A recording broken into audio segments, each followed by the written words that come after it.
Well, so in this Conservation Innovation Grant, what we are trying to do is work with a group of researchers, other farmers, folks who have been kind of looking at these questions about the impacts of our practices on total soil health.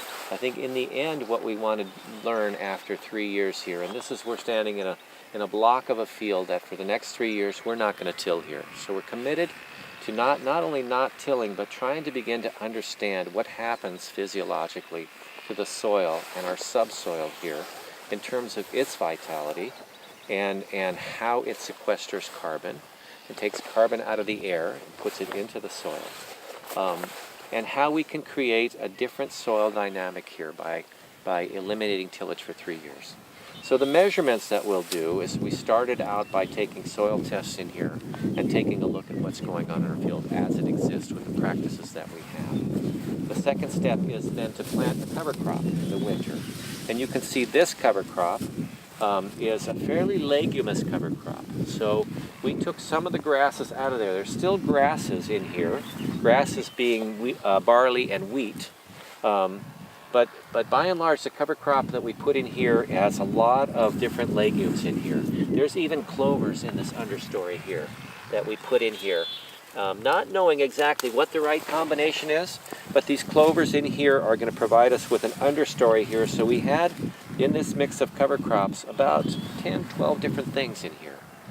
So we're looking to see the total dynamism in the soil as we try to step back from soil manipulation, diversify the mix of things we have here, and then trying to look for the management systems where we can take care of this cover crop. It will provide us with its benefits. It will provide us with a mulch that we can then utilize for planting our seeds or transplanting into to grow vegetable crops in this system.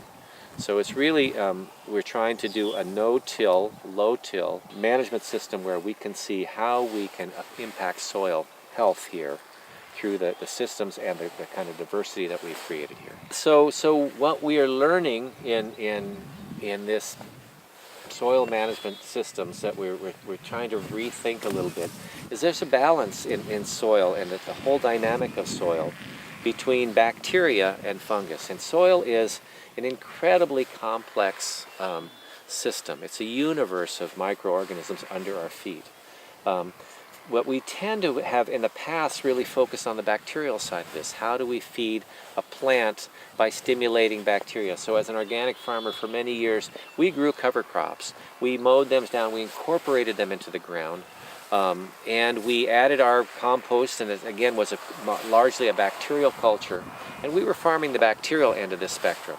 And what some researchers are saying to us is that, look, if you can get a balance, something of a 1-to-1 ratio of fungus to bacteria in your soil, you're going to see a number of things happen. One is that you're going to see the plants that you grow in that system will be able to have the support they need to forage for more complex nutrition in the soil. You're also going to see better water utilization because every root here in each one of these plants has this fungal community that lives on that root and around that root.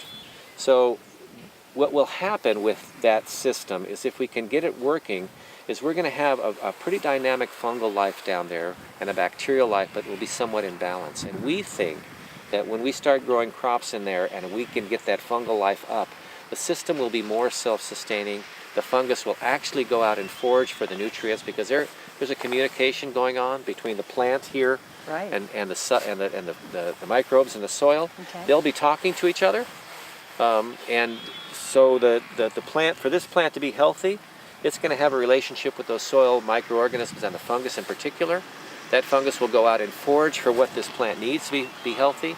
And there's this large communication going on. Mm-hmm. And we don't often think of microbial life that way, but in fact, there's a very long-lived intelligence to this system and how it works. Right. So we're trying to tap into that. Well, so in this plot of ground here, we had tomatoes in here last year.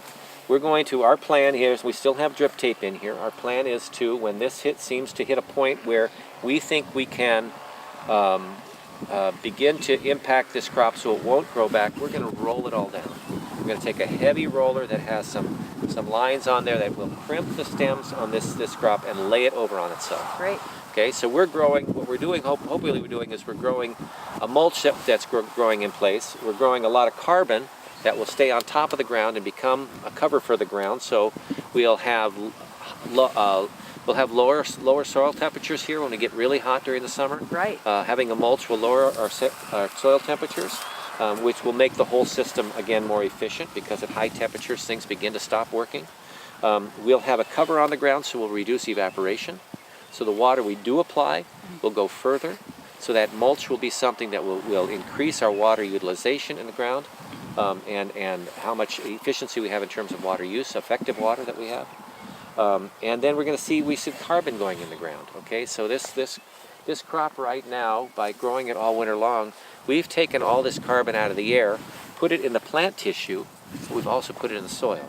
Okay, down deep around those roots, there's liquid carbon that goes down that's part of the whole photosynthetic process. Okay, so that's now in the ground. So that carbon is a real key also for water utilization and nutrient retention. So carbon gathers nutrients kind of as a magnet.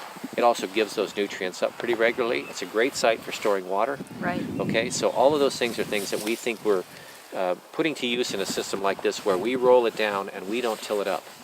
Okay, so that's the big question for us. And then how you do that without a herbicide? There's a lot of people who are doing that no-till, but they use tremendous amounts of herbicide. And we think we can grow vegetables in this system by rethinking our tools and trying to do it without a herbicide, but by doing it with new tools that will manage this mulch. So we know a lot. In our normal production system, this cover crop will do its work, and we'll go through here and mow it and chop it down and break it up into little pieces. Then we'll till it into the ground, and it will provide us with a lot of benefits. It will provide us with all that carbon all winter long. It's been here to slow water down and allow water to infiltrate. It's harvested a lot of energy from the sun and put that energy through living plant system and photosynthesis back into the soil. So we've done a lot of good work here. And normally we would mow this and till it in. Okay, but we're thinking with this experiment, what we're going to do, instead of mowing and chopping it up and even using that as mulch on top of the soil, we're going to take these long plant stems, and when you chop them here, and this is a bell bean, when you crimp them, you're going to break the stem like this, and every time your crimper hits this stem, it's going to smash it a little bit.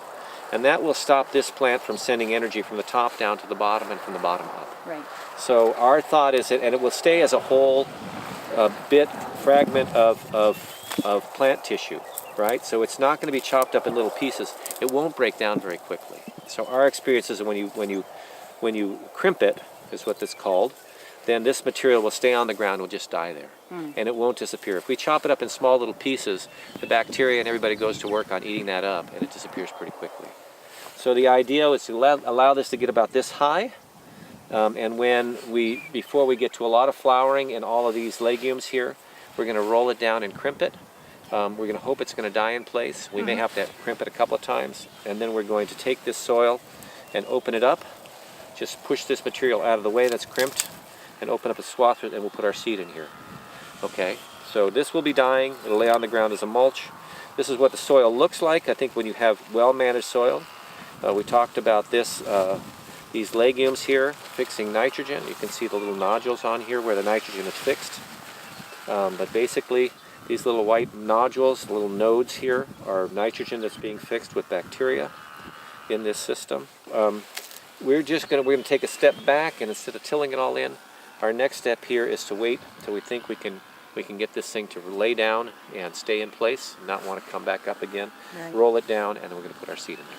You know, there's just an infinite variety of cover crop mixes that you can have. Okay, there's things that we don't have out here that we're thinking maybe we could put in the mix.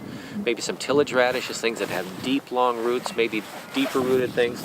This field here the mix in here is probably about, we'd say 50-50. So maybe it has a carbon-nitrogen ratio that we even have to look at here in our grant.